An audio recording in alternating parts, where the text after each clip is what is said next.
Hi friends, आज हम discuss करेंगे कि गॉल ब्लैडर स्टोन अगर किसी को हो तो उनको ऑपरेशन कब कराना चाहिए। ठीक है, उससे पहले हमें थोड़ा सा समझना पड़ेगा कि ऑपरेशन एक्चुअली कराना क्यों है। ठीक है, suppose now this is the liver. Okay, ये यहाँ पे गॉल ब्लैडर होता है, नीचे डक्ट साइड, इस कॉमन बाइल डक्ट है, ये पेनक्रियाज आया और ये हाथों में खुल गया। ठीक है, ये यहाँ से खाना जो हम खा रहे हैं स्टमक हो गया, ये पेनक्रियाज हो गया। ओके, तो ये हमारी एनाटॉमी रहती है।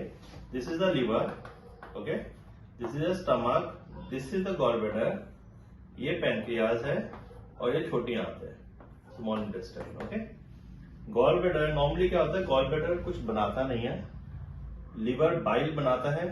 यहाँ पे गेट लगा हुआ है, ये बंद रहता है, प्रेशर बनता है और गॉल ब्लैडर में इकट्ठा हो जाता है। जब गॉल ब्लैडर में स्टोन्स बनते हैं, स्टोन्स छोटे छोटे बहुत सारे बन सकते हैं या बड़ा स्टोन बन सकता है, इसकी अलग अलग अपनी कॉम्प्लिकेशंस है। अगर छोटा स्टोन है, suppose 1 mm, 2 mm, 3 mm, 5 mm, 10 mm कुछ भी है, जो ये रास्ता है नॉर्मली 2 to 3 mm का होता है, 2 to 3 mm। कोई भी स्टोन अगर इस साइज का है, इससे कम है, तो वो इधर से निकल सकता है। ओके, और अगर कोई बड़ा स्टोन है वो नॉर्मली यहां से निकलेगा तो नहीं, लेकिन वो यहाँ पे अटक सकता है।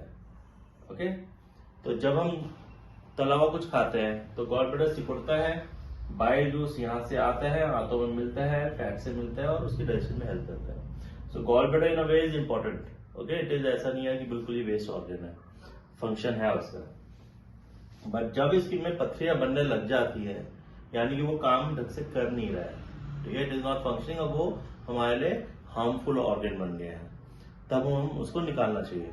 सपोज किसी के अल्ट्रासाउंड में लिखा हुआ है कि बहुत सारी स्टोन्स है, मल्टीपल कैलकुला है, अलग अलग साइजेस की है और मैक्सिमम साइज सपोज 6 mm का है।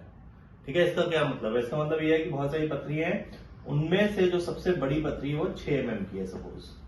ठीक है, तो अब क्या होगा, जब वो तला हुआ कुछ खाएंगे, कुछ फैटी कुछ खाया, नॉर्मली जो भी हम कुछ खाते हैं उसमें फैट अमाउंट होता है। ठीक है, अगर बहुत फैटी खाते हैं तो गॉल ब्लैडर ज्यादा कंट्रैक्ट करता है, तो ज्यादा सिकुड़ता है, तो ज्यादा चांसेस होते हैं सिम्टम्स आने के। सपोज उसने कुछ खाया, पथरियां यहाँ पे गई, नहीं निकली, कोई बात नहीं, कोई चक्कर नहीं। ज्यादा कुछ फैटी खाया, पथरी हो सकता है यहाँ पे आके अटक जाए, जिससे कि उसको पेट में दर्द हो सकता है। हो सकता है कोई पथरी यहाँ से निकल जाए। ठीक है, यहाँ से निकल के अगर वो अपने आप निकल गई तो पॉटी में निकल जाएगी, कोई सिम्टम नहीं आएगी, उनको पता नहीं चलेगा। लेकिन क्या होता है कि जब पथरी यहाँ से निकलती है तो ये सबसे नैरोएस्ट एरिया है, ये जहाँ पे ये छोटी आंत में खुल रहा है, पथरी यहाँ पे आके अटक जाती है। इससे क्या होता है कि पेनक्रियाज का भी रास्ता ब्लॉक हो गया और ऊपर से जॉन्डिस, ये जो बाइल का जो रास्ता आ रहा था ये भी ब्लॉक हो गया। इससे क्या होता है, पेशेंट को पीलिया भी हो सकता है और बहुत ज्यादा पेन होता है, पेट के ऊपर वाले भाग में इस एरिया में पेन होता है, बहुत ज्यादा वॉमिटिंग्स भी लग सकती है। Now this can become life threatening. Pancreatitis अगर हो जाए, पेनक्रियाज में सूजन आ जाए, वो जानलेवा भी हो सकता है। कोलेंजाइटिस हम एंटीबायोटिक्स वगैरह देते हैं, उससे रिलीफ हो जाता है, पर pancreatitis can be life threatening. Suppose किसी के एक बहुत बड़ा पत्थर है, ठीक है, ठीक है, अगर सपोज ये 20 mm का है, ठीक है, 2 सेंटीमीटर का सपोज, ठीक है, तो वो क्या करेगा, वो गॉल ब्लैडर को इरिटेट करता रहता है। ठीक है, जब भी कुछ खाना खाएंगे हो सकता है गैस बनने लग जाए, हो सकता है दर्द थोड़ा बहुत हो जाए, हो सकता है कुछ भी ना हो। ठीक है, लेकिन अगर कोई पत्थर 3 सेंटीमीटर से ज्यादा का हो गया, 30 मिलीमीटर से ज्यादा, तो उसमें कैंसर बनने के बहुत चांसेस है। ओके, कैंसर बनने के चांसेस होते हैं।